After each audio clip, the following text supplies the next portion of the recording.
चीन के खुद मुख्तार इलाके सिंकियांग में वाक़ 247 मीटर बुलंद दाशिशिया डैम दुनिया का सबसे ऊंचा concrete faced rock fill dam है। इसकी बुलंदी एक 80 मंजिला इमारत के बराबर है और ये मंसूबा मुकम्मल तौर पर जदीद तरीन टेक्नोलॉजी की मदद से तामीर किया गया है। दाशिशिया डैम न सिर्फ आपाशी और बिजली की पैदावार में इनकलाब लाएगा, बल्कि इसकी तामीर में इस्तेमाल शुदा खुदकार मशीनरी, मसनूई ज़हानत, डिजिटल टोइन और ब्लॉक चेन जैसी जदीद टेक्नोलॉजीज ने इसे मुकर्रा वक्त से 8 माह पहले तकमील के करीब पहुंचा दिया है। चीनी सरकारी मीडिया ने इस तामीराती अमल को 3D प्रिंटिंग जैसा करार दिया है, जिसने ज़ल्ज़लों और दीगर जोग्राफियाई चैलेंजेस कामयाबी से मुकाबला किया। ये डैम अगले साल मुकम्मल होने पर 1.17 अरब क्यूबिक मीटर पानी जखीरा करेगा, जो तारम और आक्सो दरिया के बेसन में 5,30,000 हेक्टेयर से जायद ज़रई जमीन को सैराब करेगा। इसके अलावा 750 मेगावाट की बिजली पैदा करने की सलाहियत के साथ ये डैम सालाना 1.9 अरब किलोवाट आवर बिजली भी पैदा करेगा,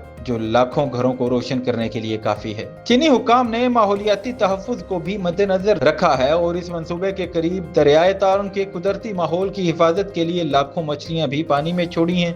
दाशिशिया डैम चीन की इंजीनियरिंग और तकनीकी महारत का जिंदा सबूत है कि कैसे जदीद टेक्नोलॉजी बड़े इंफ्रास्ट्रक्चर मंसूबों को ज्यादा मुअस्सर, महफूज और तेज रफ्तार बना सकती है।